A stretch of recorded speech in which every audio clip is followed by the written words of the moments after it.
Planes. Planes जो होते हैं और कुछ लेकिन लो लैंड होता है, जैसे प्लेट्यूज देखा और माउंटेन्स देखे, उनके कंपेयर में उनकी जो हाइट होती है काफी कम होती है, वो फ्लैट होते हैं, राइट, और वो ह्यूमन हैबिटेशन के लिए बहुत इंपॉर्टेंट होता है। एक तो जो प्लेन रीजन्स है मोस्टली मोस्ट इम्पॉर्टेंट या फेमस जो प्लेन्स है वर्ल्ड के, वो जनरली जो बिग रिवर्स होती है उसमें वो उनका फर्टाइल प्लेन बनाते हैं, राइट। तो वो प्लेन्स में इसीलिए ह्यूमन हैबिटेशन ज्यादा रहती है। एक तो पानी की रिक्वायरमेंट मिलती है, प्लस वो रिवर जो डिपोजिशन करती है, एल्यूवियल डिपोजिट करती है, इसकी वजह से जो पूरा लैंड वो फर्टाइल हो जाता है, एग्रीकल्चर के लिए अच्छा रहता है। इसीलिए जो मोस्टली वर्ल्ड के हम ज्यादा पॉपुलेशन पॉकेट्स को अगर हम फाइंड करें तो ज्यादातर ज्यादा पॉपुलेशन है इस तरह के प्लेन में पाई जाती है या एल्यूवियल डिपोजिशन प्लेन में पाई जाती है। प्लेन्स भी किस तरह से डेवलप होते हैं, एक तो पहले मैंने बताया रिवर डिपोजिशन जो होता है, फर्टाइल लैंड बनता है, उससे भी प्लेन्स जो है वो क्रिएट होता है। कई बार जो होता है सी के डिपोजिशन से भी जो है प्लेन्स क्रिएट होता है। सी के डिपोजिशन से कैसे हुए, सपोज हमारी जो एज जो अर्थ है वो आइस एज और वार्मिंग एज इस तरह के एजेस में से पास होती है। जब अर्थ पर आइस एज आता है तब क्या होता है कि जो सी का जो वाटर है वो वाटर जो है बन जाता है ग्लेशियर्स एंड आइसबर्ग। तो इसकी वजह से क्या होता है कि सी का जो लेवल है कम हो जाता है, और सी का लेवल कम होने की वजह से जो कोस्टल लैंड है जहाँ पे पहले पानी था वो अब एक्सपोज हो गए because of the lowering down of the sea level. फिर वहां पे क्या होगा, विंड इरोजन होगा, ठीक है, वो जो लैंड है वो पूरा इरोड होगा। लेकिन जब फिर से वार्मिंग एज आएगा तब वो सारे ग्लेशियर्स एंड आइसबर्ग फिर से मेल्ट हो जाएंगे और सी लेवल राइज हो जाएगा। अब सी लेवल राइज हो जाएगा यानी कि वो कोस्टल एरिया में फिर से वहां पे पानी आ गया। अब वहां पे पानी आने की वजह से वो जो वेव एक्शन है फिर से वहां पे इरोड करेंगे और उस एरिया में जो है डिपोजिशन होता जाएगा। इस तरह के जब फिर से आइस जाएगा तब उस एरिया जो है पूरा एक फ्लैट लैंड बन जाएगा इन दोनों तरह की इरोजन की वजह से। तो वो जो कोस्टल लैंड होता है, वो कोस्टल प्लेन होता है, वो भी इस तरह के सी के इरोजन से भी बन सकता है। इरोजनल प्लेन होता है जो इस तरह के इरोजन से बनता है, रिवर के डिपोजिशन से बनता है, उसे डिपोजिशनल प्लेन कहते हैं।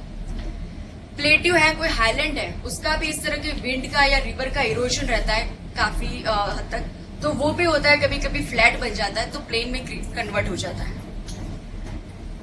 This are the important rivers of the world. Continent wise मैंने बताया एशिया की सबसे इम्पोर्टेंट रिवर है इंडस, गंगा ब्रह्मपुत्रा, यांगत्से और हवांगे चाइना की मैंने बताया, Ob and Irtysh river in Russia, Mekong South East Asia की, और यूफ्रेटिस टाइग्रिस वेस्टर्न एशिया की।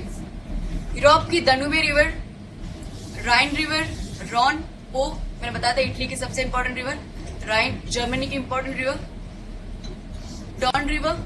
अफ्रीका की ये सारे इंपॉर्टेंट रिवर्स है including Nile, Congo, Niger in East Africa. Congo जो सेंट्रल में हम देखा काटंगा प्लेटू के पास में ये ओरिजिन हो रही थी। ऑरेंज रिवर, सदर्न अमेरिका में Amazon and Parana Paraguay, North America में Mississippi, Missouri, Colorado, Saint Lawrence river, Yukon river in Alaska and Mackenzie river. Map के साथ हम देखते हैं डिटेल में। यांगत्से रिवर इन चाइना, यहाँ पे तिबेटन प्लेटो से ये रिवर जो है ओरिजिनेट होके इस तरह से ईस्ट चाइना सी में जो है वो फ्लो करती है। उसके माउथ पे जो है port, Shanghai port of China, वो इस रिवर के माउथ पे लोकेटेड है। Shanghai is the biggest port of China. इसका जो एनुअल ट्रैफिक है यानी कि टनेज कहते हैं, जैसे जितने टन वहाँ पे शिपिंग इंपोर्ट और एक्सपोर्ट होती है, उसका अगर हम टोटल निकालें तो इंडिया के 12 पोर्ट्स को मिला, हमारे 12 जो मेजर पोर्ट्स हैं उनका अगर हम ट्रैफिक के सभी टोटल करें तो भी शंघाई का जो है टोटल ज्यादा है, राइट। तो it is that important, that big port of Asia Shanghai. India के 12 मेजर पोर्ट से भी जितना ट्रैफिक है उससे भी ज्यादा इसका हो रहा है। उसके बाद चाइना के कुछ इम्पोर्टेंट इंडस्ट्रियल सिटीज यहाँ पर है।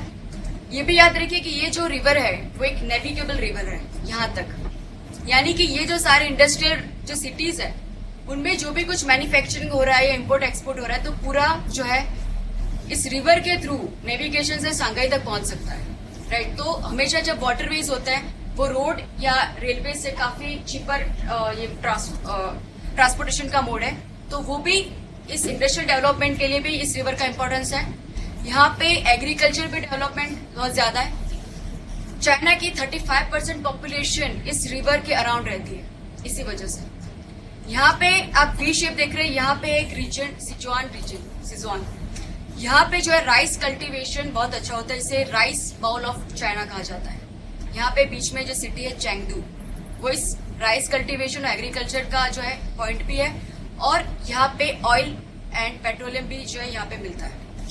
और एक सिटी है नानकिंग सिटी। यहाँ पे Nanking city is famous for its textile industry.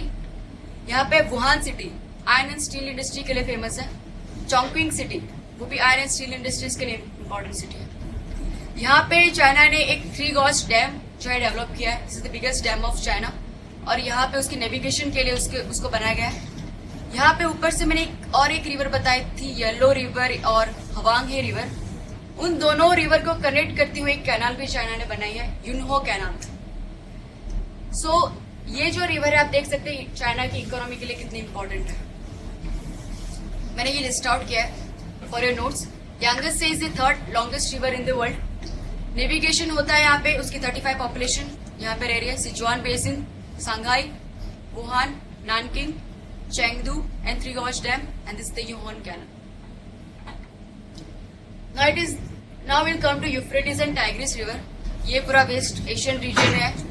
यहाँ पे ये इराक है, यहाँ पे सऊदी अरेबिया होगा, यहाँ पे ईरान है, ये टर्की है। और यहाँ पे आप देख रहे हैं इन दोनों जो रिवर्स है उनकी ओरिजिन जो है यहाँ इस तरह से होती है, Euphrates river and here is the Tigris river. Iraq का जो कैपिटल है बगदाद, वो टाइग्रिस रिवर पर है।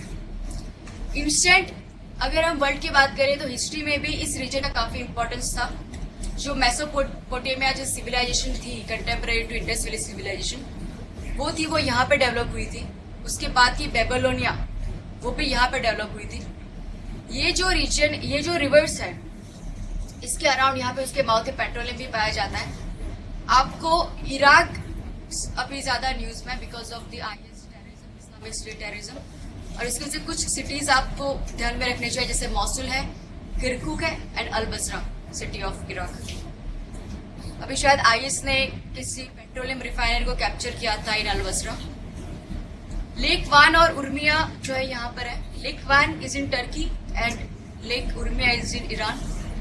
ये दोनों लेक्स की एक खासियत है कि ये दोनों काफी सलाइन है, यानी कि सलाइनिटी माप जो होता है उसे स्टैंडर्ड सैलिनिटी होती है ओशन की 35.5, लेकिन इस लेक्स की जो है अराउंड 350 या 400 जितनी इनकी सैलिनिटी है।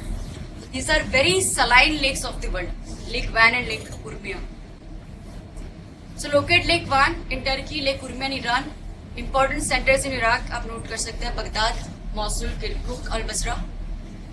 Now we'll come to the Amazon River. Amazon River हमें पता है is largest river of the world in terms of volume. ये रिवर भी जो है नेविगेबल है, यहाँ पे एक सिटी है इक्विस, वहां तक ये नेविगेबल है। इस रिवर पे सबसे इम्पोर्टेंट सिटी है मनाउस। ये उसकी नेविगेशन जो है उसका हेडक्वार्टर भी है, और यहाँ पे इस पूरे रीजन में से मिलने वाले जो भी मिनरल्स हैं वो यहाँ पे जो है लाए जाते हैं और फिर यहाँ से वो एक्सपोर्ट किए जाते हैं। यहाँ से मैंने बताया था इक्वेटर पास होता है। ये पूरा रीजन है इक्वेटोरियल रेन फॉरेस्ट, इससे ब्राजील में सिल्वास कहते हैं। Selvas are also called as lungs of the world, क्योंकि ये इतने डेंस फॉरेस्ट है। फॉरेस्ट से जो ऑक्सीजन अर्थ को मिलता है it is very large amount, इसलिए उनको लंग्स ऑफ द वर्ल्ड कहते हैं। अनफॉर्चुनेटली इस एरिया में जो मिनरल्स मिल रहे हैं, इवन पेट्रोलियम्स, और इसकी वजह से इवन पॉपुलेशन प्रेशर की वजह से ये जो फॉरेस्ट लैंड है वो अभी डिस्ट्रॉय होता चला है। काफी सारी कॉन्ट्रोवर्सीज है। यहाँ पे एक इक्वेडर कंट्री है यहाँ पे, और यहाँ पे एक यासुनी नेशनल पार्क है। इस पार्क की बहुत ही ज्यादा बायोडाइवर्सिटी के लिए फेमस है। इसकी ऐसा कहते हैं कि इस पार्क की जितनी बायोडाइवर्सिटी है, यानी कि जितने नंबर ऑफ फ्लोरा और फौनल स्पीसीज जो मिल रहे हैं वो पूरे नॉर्थ अमेरिका की बायोडाइवर्सिटी से भी ज्यादा है। Think about the importance of this forest. But ये जो रीजन है उसके नीचे पेट्रोलियम मिला है, और ये जो इक्वाडोर कंट्री है, काफी पुअर कंट्री है, उसे इस पेट्रोलियम की जरूरत है। इसलिए ये जो कंट्री है उसने वर्ल्ड के कंट्रीज को बोला कि आप मुझे फाइनेंशियल एड दो। अगर मुझे फाइनेंशियल एड जो है उन्होंने एक लिमिट बताई थी, अगर इतने पैसे मुझे मिलते हैं तो I want destroy this park and explore the petroleum. लेकिन उसके टाइम लिमिट कम हो गई, लेकिन उसे जितने फाइनेंशियल एड मिलनी चाहिए थी वो नहीं मिली है, और इसीलिए the Yasuni national park is in danger. यहाँ पे पूरा जो सेल्वास रीजन है वहाँ पे भी टीन मिनरल मिल रहा है, यहाँ पे नेचुरल रबर भी मिल रहा है, और ये जो ब्राजील है वो शुगर कैन और इस नेचुरल रबर के प्लांटेशन के लिए ये फॉरेस्ट जो है वो कट करते जा रहे हैं। अमेजोन रिवर के यहाँ पे माउथ पे भी पेट्रोलियम पाया जाता है। So this is the Amazon river.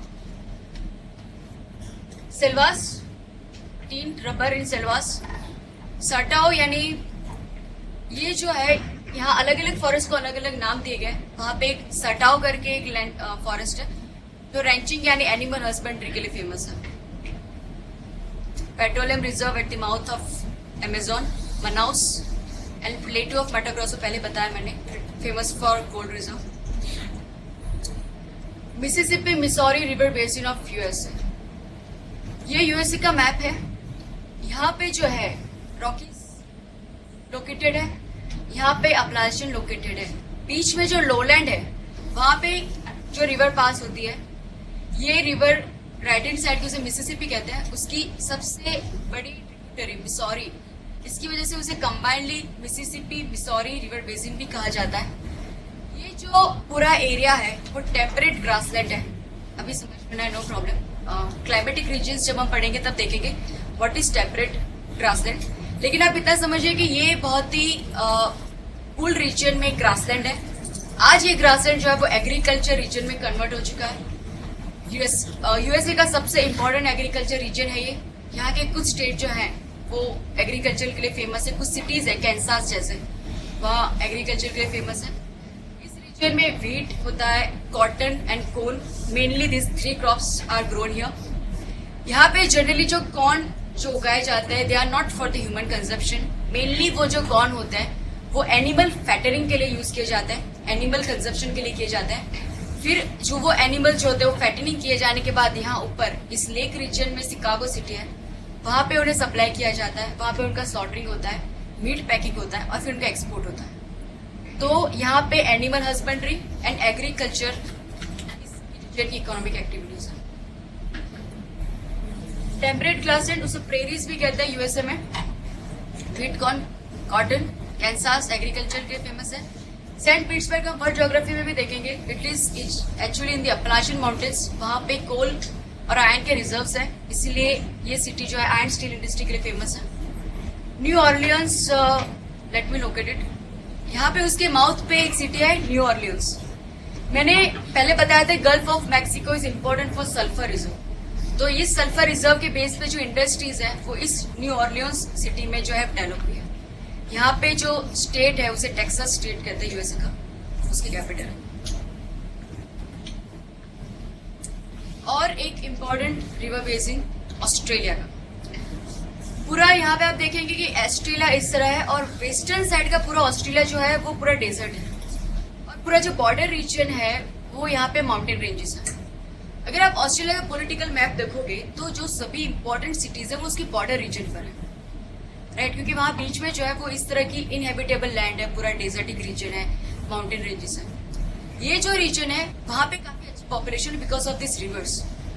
पहली जो नॉर्दर्न साइड जाती है उसे डार्लिंग रिवर कहते हैं, सदर्न साइड पे उसी की ट्रिब्यूटरी जो है मुरे, उसकी वजह से दोनों को कंबाइंडली मुरे डार्लिंग बेसिन कहते हैं। ये रीजन भी ऑस्ट्रेलिया में एग्रीकल्चर और एनिमल हस्बेंड्री के लिए फेमस है। वैसे भी ऑस्ट्रेलिया एक ऐसा डेवलपिंग कंट्री है जो एग्रीकल्चर कंट्री है, नॉट द इंडस्ट्रियलिस्ट कंट्री। और यहाँ पे जो ऑस्ट्रेलिया की फेमस मेरिनो वूल है, मेरिनो शिप, उसको यहाँ पे रीडिंग होती है। इवन डेयरी डेवलपमेंट और डेयरी भी यहाँ पे इकोनॉमिक एक्टिविटी होती है। व्हीट की यहाँ पे अच्छी कल्टीवेशन होती है। ये भी जो पूरा टेम्परेट ग्रासलैंड है जिसे ऑस्ट्रेलिया में डाउन्स कहते हैं। Wool and dairy production, economic activity. आज हमने देखे लैंडफॉर्म्स ऑन अर्थ, माउंटेन्स देखे, उनके टाइप्स देखे, फोल्ड माउंटेन्स, ब्लॉक माउंटेन्स, उनके एग्जाम्पल्स देखे, किस तरह वो दोनों अलग हैं। प्लेट्यूज देखे, किस तरह से प्लेट्यूज बनते हैं, उनके एग्जाम्पल्स देखे हमने। प्लेन्स देखे और उसके मैप के सहारे हमने उसके एग्जाम्पल्स देखे। नाउ एक इंपॉर्टेंट टॉपिक लेने जा रही हूँ, नेचुरल कैटास्ट्रॉफिक इवेंट।